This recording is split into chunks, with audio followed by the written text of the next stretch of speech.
옆사람과 인사하십시다. 사랑합니다. 목사님, 장로님, 집사님이 자랑스럽습니다. 안 자랑스럽수록 이렇게 자랑스럽습니다. 축복합니다. 예배가 생명입니다. 말씀에 집중하여 은혜 받읍시다. 감사합니다. 대전에 가면 저는 아직 가보지는 못했지만 성심당이라고 하는 빵집이 있다고 합니다. 1956년 10월 15일에 개장한 이 빵집은 정직원이 850명, 아르바이트생이 약 50명, 직원만 900명인 것으로 알려져 있습니다. 대전 중구에 있는 분점과 대전 내에만 4개의 분점이 있는데 하루 평균 10만 개의 빵이 팔린다고 합니다. 그리고 2023년 연매출액이 1,000억이라고 해요. 지난번 딸아이가 내려오면서 들러 빵을 사와서 먹어봤어요. 맛있어요. 근데 사실 다른 빵집도 맛있어요. 크게 차이가 없더라고요. 무슨 차이일까? 어떤 차이가 이런 놀라운 일을 나타나게 한 것일까? 소문입니다. 좋은 소문. 여러분, 교회도 그렇습니다. 교회도 어떤 소문이 나느냐가 중요합니다. 오천교회는 지역에 또 우리 주변에 아는 사람들에게 어떤 소문이 나 있을까요? 누가 그 소문이 나게 했을까요? 한번 따라하겠습니다. 오천교회는 좀 작습니다. 오천교회는 좋은 소문이든 나쁜 소문이든 나 때문에 난다.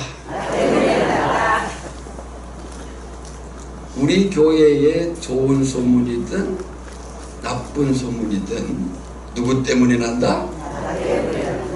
나 때문에. 꼭 기억하시기를 바랍니다. 실제로 성경에는 위대한 업적을 남긴 교회들이 있습니다.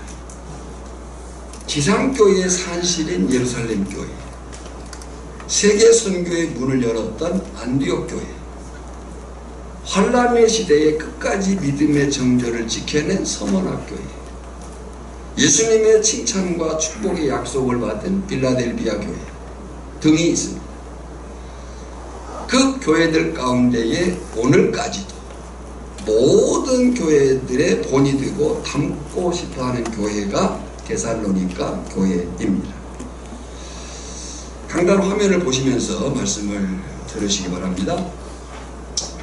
이 데살로니가 교회는 유럽 마케도니아 지역의 처음 교회인 빌립보 교회를 설립한 데 이어 바울이 2번째로 세운 교회입니다. 사도행전 15장 22절 이하를 보면, 넘겨주십시오. 사도행전 15장 22절 이하를 보면 바울이 마가 문제로 바나바와 갈라서고 실로아노를 데리고 2차 선교여행을 출발합니다. 더베와 르스도라, 거기서 디모데를 만납니다. 부르기아와 갈라디아를 지나 무시아에서 아시아를 향할 수 있는 비두니아로 가고자 했지만 예수의 영이 허락지 않아서 환상을 통해 유럽의 관문인 마케도냐로 가게 됩니다. 이에 바울은 드로아에서 배를 타고 네아폴리를 거쳐 빌립보에 도착을 합니다. 거기서 누디아를 만납니다. 신앙의 위대한 여인이죠. 누디아를 만나서 빌립보 교회를 세우고 귀신 들린 여종을 고친 사건으로 빌립보 감옥에 갇히게 됩니다. 그런데 감옥에 갇힌 중에도 기도하고 찬송합니다. 억울함을 호소한 게 아니고 복음의 능력을 선포한 거예요. 할렐루야. 우리는 우리의 삶 가운데서 당하는 어떤 어려움들이 있을 수 있습니다. 그때 어려움을 호소할 것이 아니라 하나님의 능력을 바라보는 것이 믿음이에요. 감옥에 갇힌 중에도 기도하고 찬송할 때 감옥 문이 열리고 또 그들이 충분히 뛰쳐나올 수 있는, 뛰쳐나간 줄 알고 간수가 자결하려고 합니다. 책임의 문제겠죠. 근데 도망치지 않은 바울과 실라를 보면서 간수가 외칩니다. 선생들이여, 내가 어떻게 하여야 구원을 받으리까? 저나 여러분이 믿음으로 살아내는 그 삶의 사실을 보면서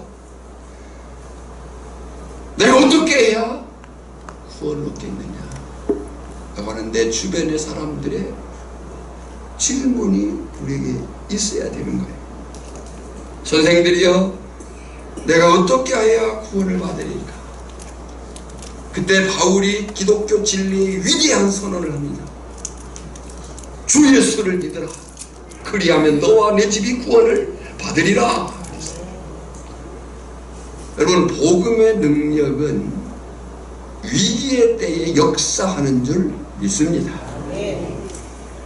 이제 사도행전 17장을 보면 바울이 신라와 함께 암비볼리와 아볼로니아를 거쳐 데살로니가에 도착하고 유대인의 회당에서 성경을 강론합니다. 그런데 그 기간이 새 안식일, 겨우 3주간에 불과합니다. 새 일에, 새 주간, 그 짧은 기간이지만 복음의 능력은 대단했습니다. 사도행전 17장 4절에 보면 그 중에 어떤 사람, 곧 경건한 헬라인의 큰 무리와 적지 않은 귀부인도 권함을 받고 바울과 실라를 따랐다라고 얘기를 해요. 복음의 능력이 기간과 상관없이 역사한 거죠. 그러나 그때 방해가 발생을 합니다. 바울과 실라를, 아니 복음의 능력을 시기한 유대인들이 불량한 사람들, 동네 깡패들입니다. 불량한 사람들을 동원해서 바울과 실라를 끌어내려고 하다가 찾지 못하자 바울 일행을 도운 야손이라는 사람을 괴롭힙니다. 잘못하다가는 죽임을 당할 수도 있다는 판단에 밤에 바울과 실라를 베레아로 보냅니다. 이 베레아 사람들은 복음을 잘 받아들였어요. 데살로니가 사람들과는 달리 복음을 잘 받아들였다. 우리 마을이 그렇기를 소망합니다. 사도행전 17장 11절에 보면 베레아에 있는 사람들은 데살로니가에 있는 사람들보다 더 너그러워서 간절한 마음으로 말씀을 받고 이것이 그러한가 하여 날마다 성경을 상고함으로 더 너그러워서, 예전 성경에는 더 신사적이어서 그랬어요. 복음을 받아들인 사람이 신사입니다. 더 너그러워서 그랬어요. 그런데요, 그 지독한 데살로니가 유대인들이 베레아까지 쫓아와가지고 무리를 움직여가지고 소동을 일으킵니다. 할 수 없이 바울은 디모데와 실라를 남겨두고 아가야 지역인 아테네로 떠납니다. 그리고 이제 고린도에 와가지고 거기서 데살로니가 전서, 후서, 갈라디아서를 쓰게 됩니다. 그러니까 여기서 눈여둘 것은 데살로니가에서 바울의 복음 사역은 겨우 3주에 불과했다. 그러니까 이제 막 교회로 태동한 것에 불과해요. 교회를 세웠지만 아직 출발이 불가하다. 연약할 수밖에 없는 그런 상황이에요. 바울의 마음이 얼마나 안쓰러웠겠어요. 그래서 1절과 오늘 데살로니가전서 1장 1절과 2절을 보면 바울은 그들에게 이렇게 말해요. 은혜와 평강이 너에게 있기를 바란다. 여러분, 은혜는 기독교의 은혜의 믿음의 출발이고 평강은 그 과정이고 결과입니다. 복음이 그 일을 시작했으니 너희에게 그 복음의 능력이 진행되고 그 복음의 능력이 세워지기를 원한다. 은혜와 평강이 있기를 원한다. 항상 내가 하나님께 감사한다. 너희들이 있다는 것이 기쁘다. 그리고 기억하고 기도한다 라고 얘기를 해요. 그런데 바울이 정말 안쓰러운 마음을 가지고 바라보고 있는 그 데살로니가 교회로부터 좋은 소식을 듣습니다. 바울의 마음이 얼마나 기뻤겠어요. 그 약하고 이제 겨우 출발에 불과한, 태동에 불과한 그 교회가 좋은 소문을 내고 있는 거예요. 바울이 뛸 듯이 기뻤을 거예요. 오늘 우리 개인에게도 우리 오천교회도 좋은 소식으로 인한 기쁨이 충만하기를 주님의 이름으로 축복합니다. 그렇다면 데살로니가 교회는 어떻게 좋은 교회로 소문이 날 수 있었겠는가? 예. 제가 이 말씀을 준비하면서 세 가지 질문으로 정리하면서 말씀을 나누고자 합니다. 첫 번째 질문은 데살로니가 교회는 어떻게 그런 소문이 날 수 있었을까? 그에 대한 결론적인 대답은 그들은 신앙의 기본이 잘 되어 있었다는 거예요. 사실 무슨 일이나 기본이 중요합니다. 공부도 운동도 인간성도 그렇습니다. 사람이 기본이 안 돼 있어 이런 말 하잖아요. 네. 기본은 태도입니다. 그 태도는 결국 그 사람의 수준이에요. 그러니까 기본이 중요한 거죠. 기본은 그 사람의 태도에서 나타나고 그 태도가 그 사람의 수준인 거예요. 인격이고 품격인 거예요. 축구선수 손흥민의 아버지 송웅정 씨가 훌륭한 것 같습니다. 그 아버지가 이 손흥민을 어렸을 적부터 실력도 기술도 사람 됨됨이도 기본이 중요하다라고 가르쳤다고 그래요. 손흥민 선수의 말이에요. 나의 축구는 온전히 아버지의 작품입니다. 그런데요, 우리의 신앙도 마찬가지예요. 여러분, 하나님 나라 백성의 삶을 특징 짓는 핵심 요소가 믿음과 소망과 사랑. 믿음, 사랑, 소망. 고린도전서 13장 13절에 보면 믿음, 소망, 사랑 이 세 가지는 항상 뭐 할 건데? 있을 것인데 믿음, 소망, 사랑은 있다가 없다가 내 기분 좋으면 있다가 없다가 그게 아니고 어떻게 해요? 항상 있을 것인데 믿음, 소망, 사랑 이 세 가지는 항상 있을 것인데 오늘 본문 3절에 읽어볼까요? 너희 믿음의 역사와 사랑의 수고와 우리 주 예수 그리스도에 대한 소망의 인내를 우리 하나님 아버지 앞에 끊임없이 기억하느니 그랬어요. 그들에게는 믿음의 역사가 있었습니다. 이 역사는 워크입니다. 세번역 성경을 보면 믿음의 행위와 그랬어요.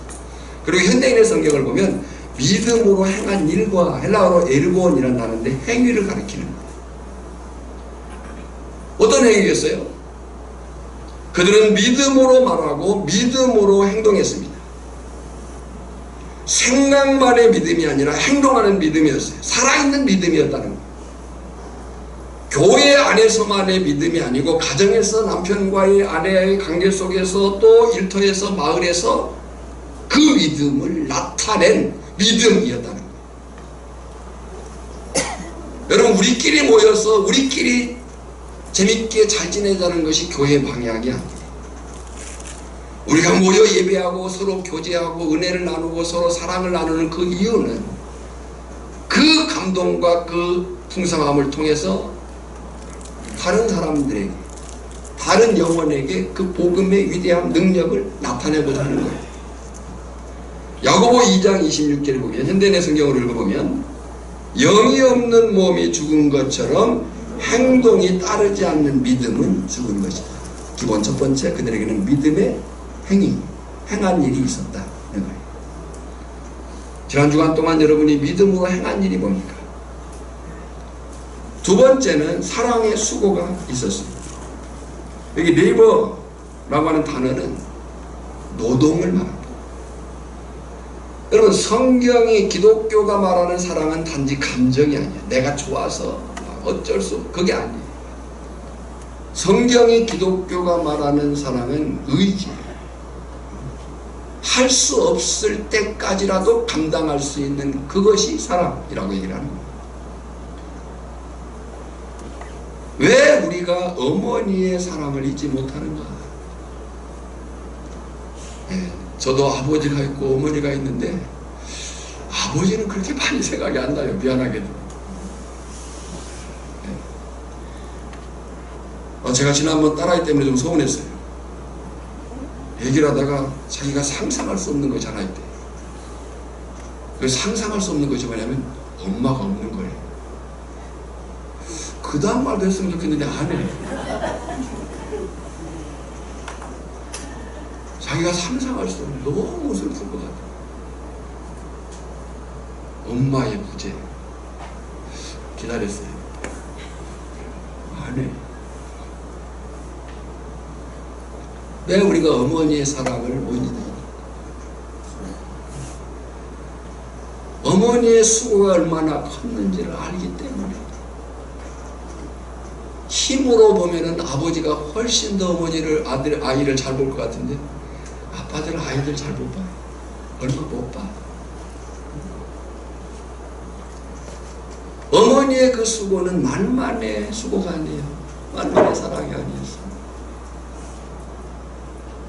성도의 사랑도 마찬가지. 요한일서 3장 18절에 보면 자녀들아 우리가 말과 혀로만 사랑하지 말고 행함과 진실함으로 하자.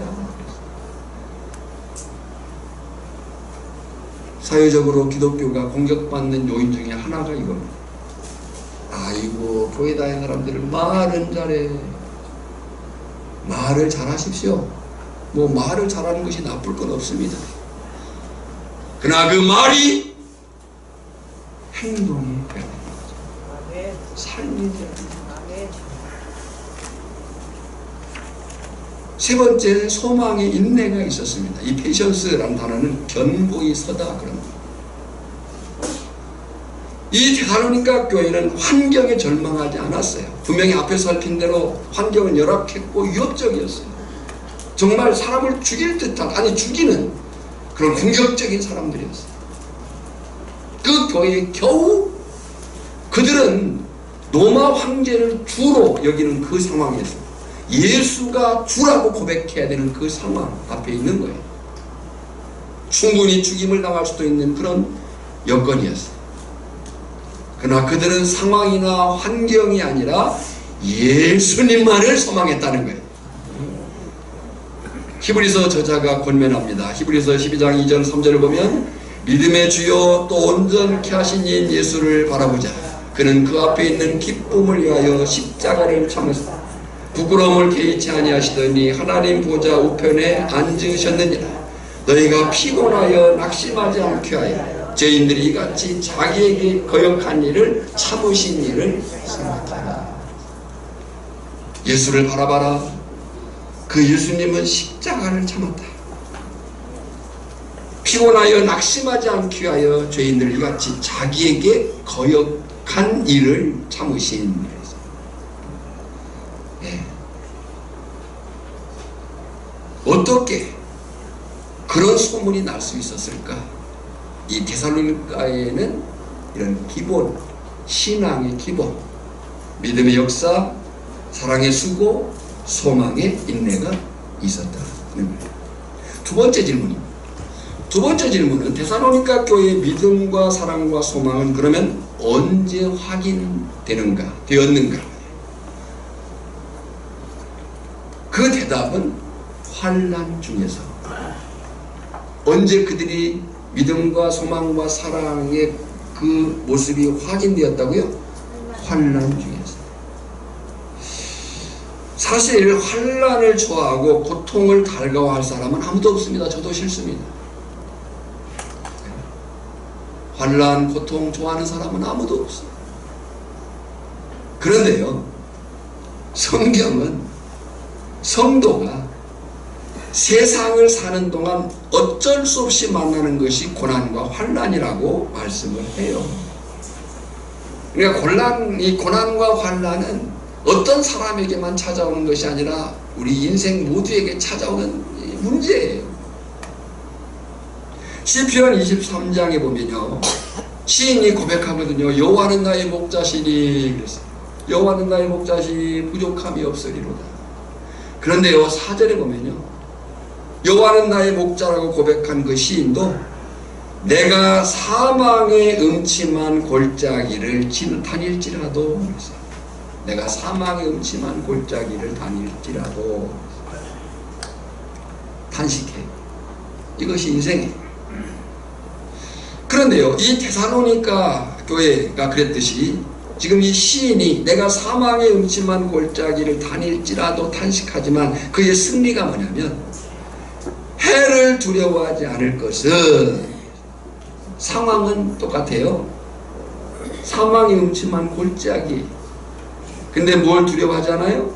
해를 두려워하지 않을 것은 이유가 뭐예요? 같이 볼까요?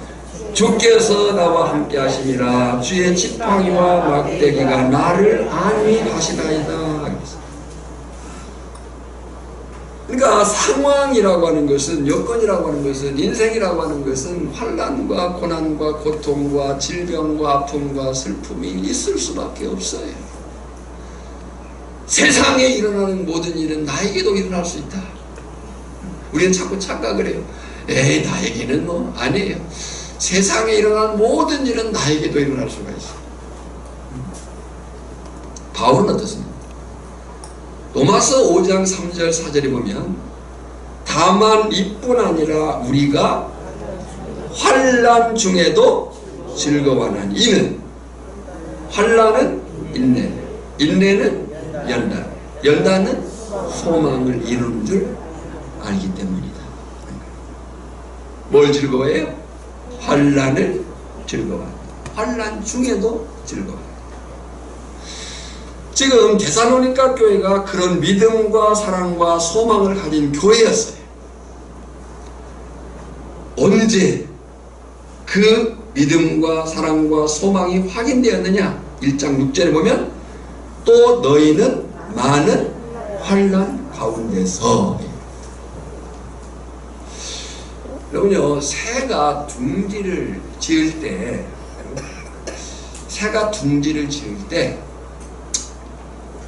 어떤 새들은 바람이 심하게 불고 비가 오고 그때 집을 짓는다는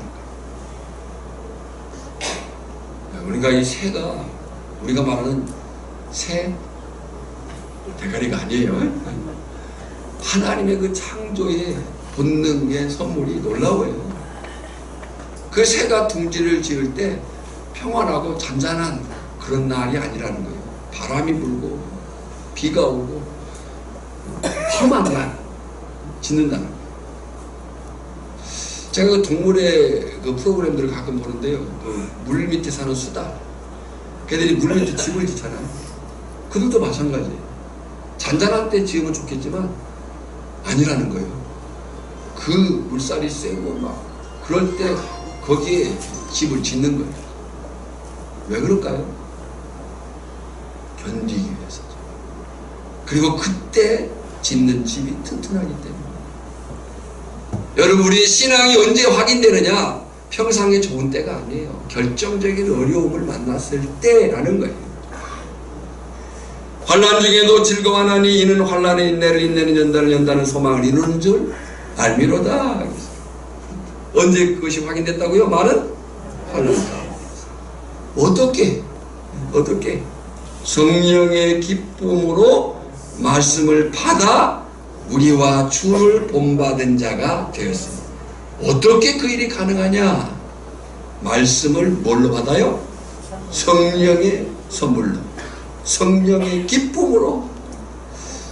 여러분, 저나 여러분이 하나님의 말씀 앞에 굳게 서 있으면 우리가 능히 내게 부딪히는 모든 문제들을 이겨내게 될 줄 믿습니다. 그래, 이 데살로니가 교회는 성령의 기쁨으로 말씀을 받아 우리와 주를 본받은 자가 되었으니.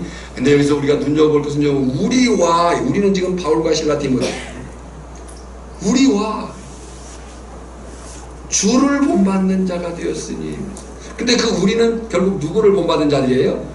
예수를, 주를 본받은 자들이에요. 우리가 그렇게 예수님을 본받은 것처럼 너희도 주님을 본받고 있구나. 환난이 오히려 저들에게는 예수님을 닮는 기회가 되었다는 거예요. 오늘 저나 여러분에게 그런 사실이 분명하기를 축복합니다. 사도 요한의 제자요 안디옥의 감독이었던 이그나티우스가 로마 13대 황제 트레아누스 때 박해를 당하고 맹수에게 던져져 죽임을 당합니다. 한번 생각해 보세요. 사람이 죽을 때요, 단번에 죽으면 편할 것 같아요. 그러니까 죽음이 문제가 아니고 죽어가는 과정이 문제가 힘들잖아요. 네. 저는 기도해야 돼요. 주여, 주께서 저를 부르실 때에 그냥 단번에 부르십시오. 그 죽음의 과정이 고통스러운 것 같아요. 근데 이그나티우스가 맹수에게 던져져 가지고, 여러분 믿음을 가지고 있다고도요, 그 이빨을 드러내고 달려드는 그 맹수 얼마나 정말 두렵고 떨리겠어요. 근데 이 이그나티우스가 맹수에게 온몸이 찍히면서 이렇게 외쳤다고요. 주님께서 나를 영화롭게 하는 것을 허락하셨습니다. 주님께서 나를 영화롭게 하신 것을 허락하셨습니다. 요즘 매년 하는 작업이지만 한 주간 또 당분간 전쟁 같은 삶을 살아야 하는 시기가 아닌가 싶습니다. 힘드시죠? 일도 그렇고 또 날씨도 그렇고,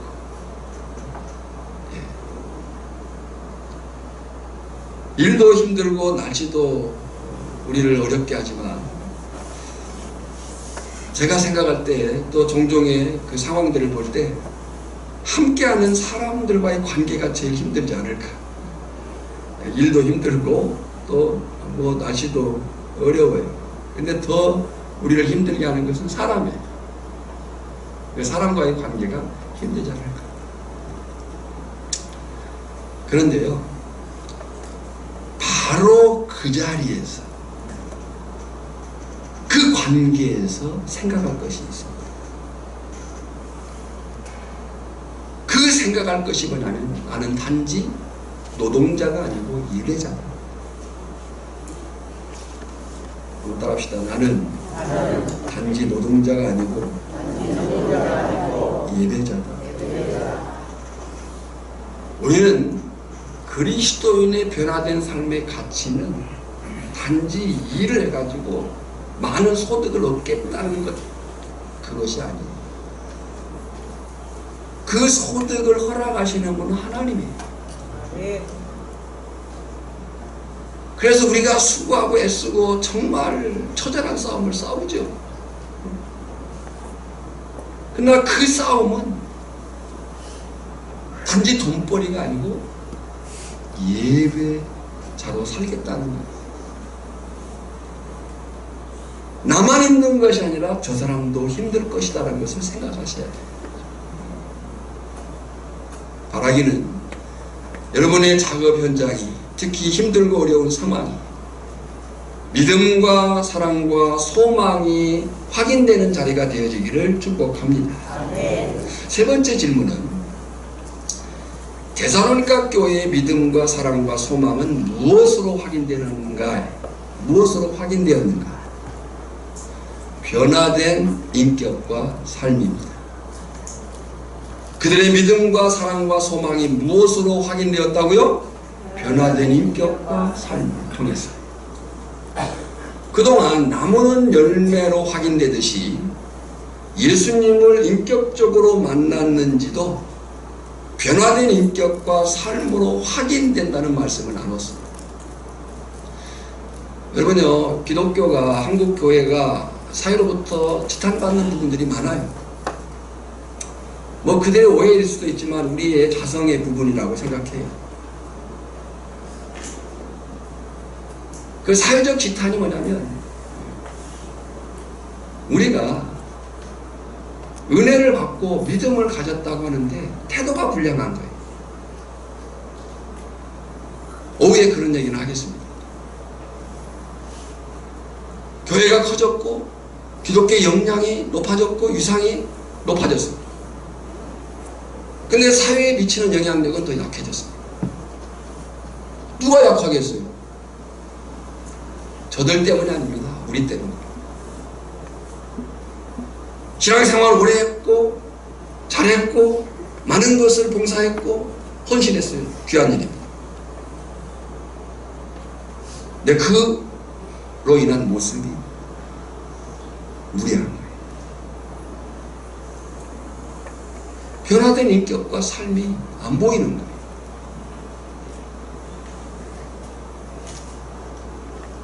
지금 데살로니가 교회는 그러지 않았어요. 데살로니가 교회는 확실한 변화와 그 변화된 인격과 삶이 있었어요. 7절 8절에 읽어볼까요?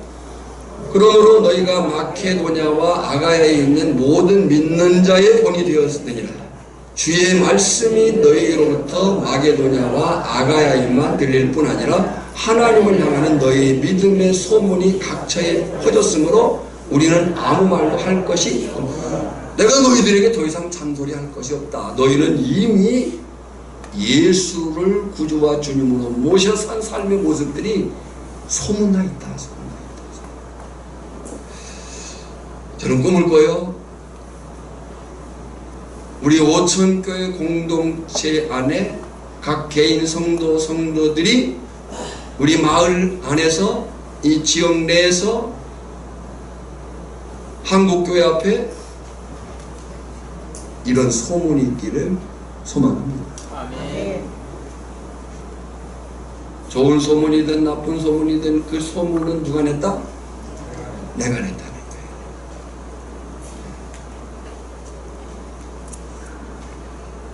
그러면 실제적으로 그들은 어떤 변화를 가졌느냐? 9절에 그들은 우상을 버리고 하나님께 돌아왔어요. 가치관이 바뀐 거예요. 가치관은 비전이고 방향이고 목적이라고 했어요. 이제 그들은 하나님을 향해 살겠다고 하는 분명한 변화를 인격으로 삶으로 보인 거예요. 그리고 10절을 보면 그들은 예수 그리스도의 재림을 기다리는 성도가 되었어요. 세계관이 바뀐 거예요. 삶의 방식이 바뀐 거예요. 방법이 바뀐 거예요. 이제는 내 감정과 내 기분과 상황에 따라서가 아니라 하나님의 말씀을 따라 사는 사람들로 바뀐 거예요. 가장 중요한 것은 데살로니가 성도들이 그렇게 지속적으로 살 수 있었던 삶의 동력, 경건의 능력이 어디에 있었느냐? 하나님의 말씀이었다는 거예요. 5절입니다. 읽어볼까요? 이는 우리 복음이 너희에게 말로만 이른 것이 아니라 또한 능력과 성령과 큰 확신으로 된 것이라. 그러니까 데살로니가 교회의 믿음과 사랑과 소망이 무엇으로, 저들이 정말 그런 사람들이구나 라고 하는 것이 무엇으로 확인되었느냐? 변화된 인격과 삶이에요. 무리하지 마십시오. 거칠지 마십시오. 공격적이지 마십시오. 얼굴의 무뚝뚝함을 푸십시오. 우리는 생각보다 무뚝뚝합니다. 고치셔야 돼요. 말이 셉니다. 말을 다듬으셔야 돼요. 말을 참으셔야 돼요.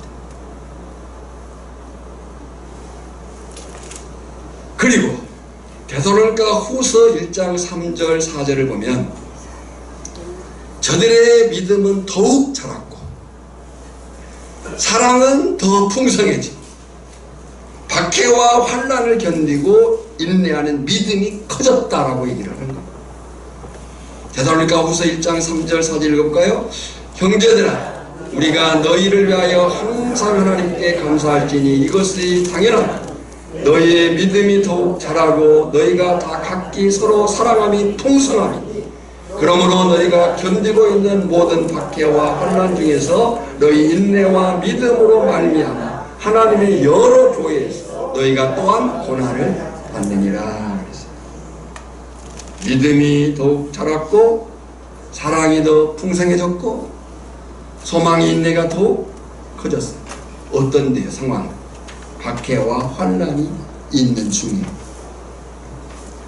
그러니까 여러분이 저나 여러분이 교회 안에서 이 믿음과 소망과 사랑이 분명해야 됩니다. 근데 이 믿음과 소망과 사랑은 어디에서 확인되어야 되느냐? 작업 현장에서 확인돼요. 거친 바다 위에서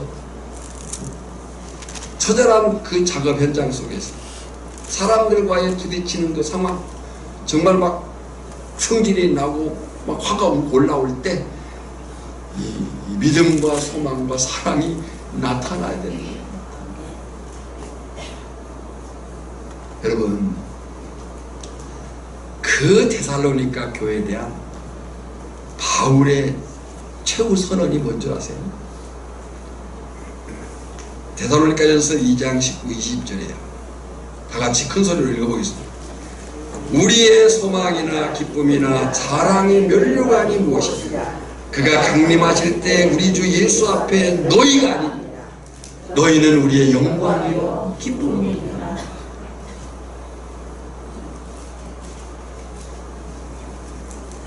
주님이 재림하실 때 우리가 주님 앞에 설 때에 무엇이 기쁨이고 무엇이 면류관이냐? 바로 너희다. 하나님은 오늘 저나 여러분이 개인이 우리 오천교회 공동체가 이런 하나님의 인정하심 앞에 있기를 축원합니다. 이 말씀 생각하면서 찬양하겠습니다. 288장 함께 찬양합니다.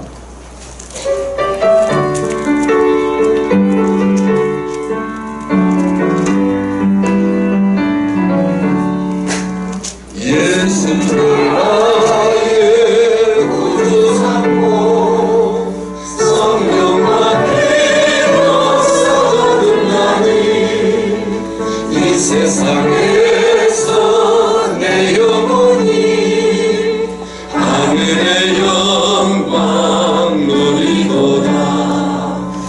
이것이 나의 간증이요 이것이 나의 찬송일세. 나사렛 동안 끊임없이 구주를 찬송하리로다.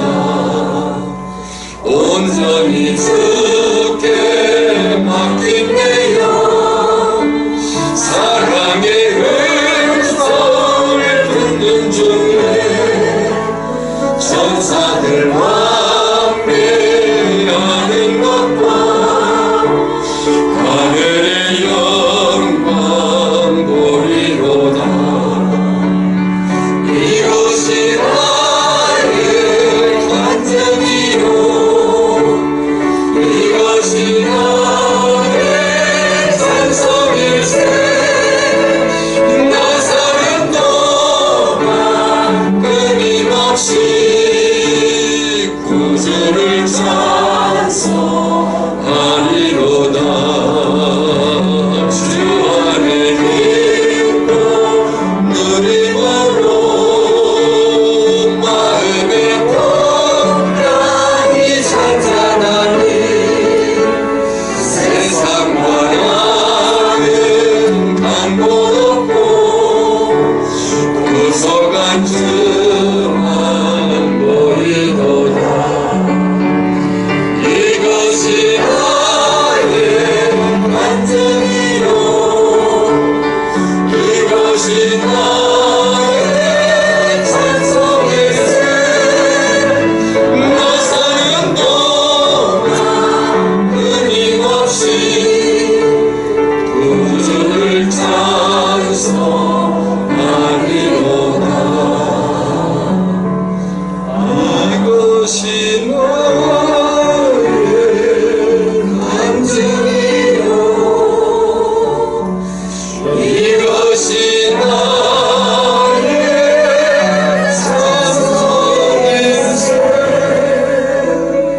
나서는 동안 끊임없이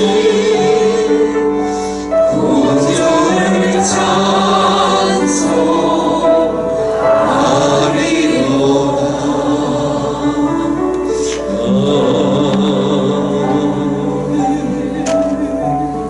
우리 잠시 마음을 모두고 말씀을 생각하면서 함께 기도하겠습니다.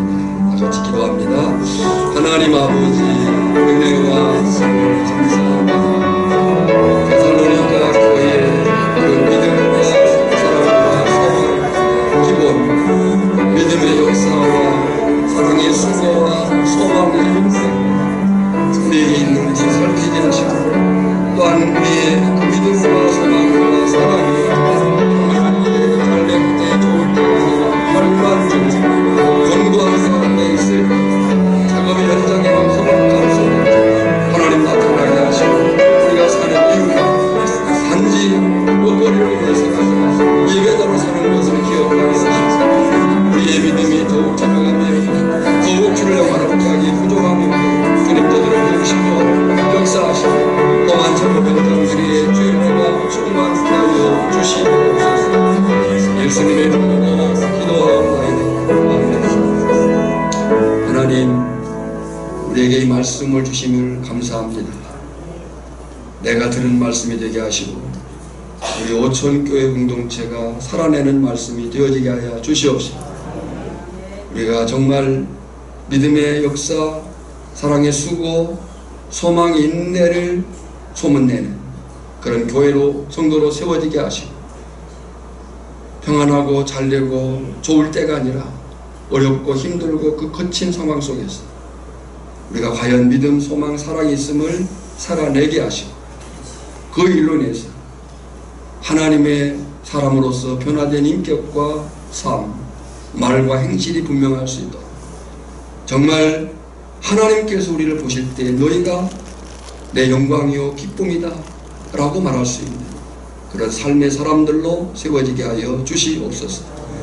지금은 우리를 구원하신 예수 그리스도의 은혜와 성부 하나님의 사랑과 성령의 기름 부으심의 능력이 이 말씀 앞에 다시 자신을 추스리며 다시 믿음으로 살고자 다짐하는 사랑하는 성도들 심령 산업 위에, 그 가정과 모든 자녀손들 위에, 오천교회 공동체 위에 이제부터 영원까지 항상 함께 있을지어다. 아멘.